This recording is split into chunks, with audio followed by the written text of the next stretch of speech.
right, thank you very much, Justin.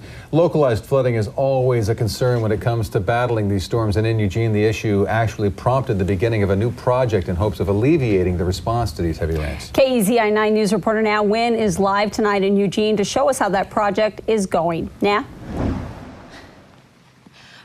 Renee, we're out here at Willowbrook Street in Eugene, and it is really starting to come down. Follow me this way, and I want you to take a look at the roads in this neighborhood, and you'll notice that localized flooding isn't too much of a problem right now anymore. And public works crews say that is in large part to the city of Eugene taking part in a dry well elimination program back in 2012.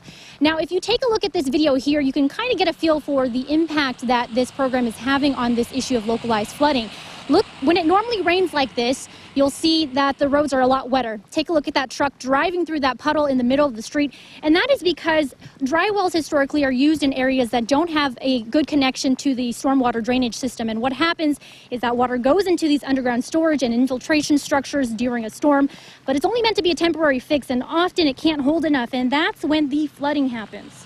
The City of Eugene really takes a proactive approach in not just the conveyance of the stormwater, but also the treatment where we can, and that the important things that you will see are the things that we don't see, is the efforts we put in to manage the stormwater in every day-to-day situations.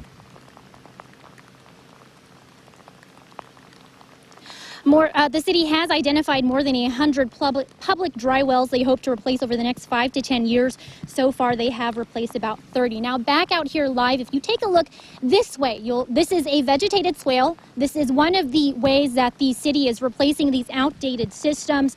What happens here, you see that this is a sort of ditch that is dug out to collect the stormwater, which will then naturally filter the water into the underground aquifers. Now, the weather is expected to get a lot more intense into the later evening hours. But again, if you take a look at these roads, it seems to show that the system is doing its job. Live in Eugene, Na Nguyen, KEZI 9 News.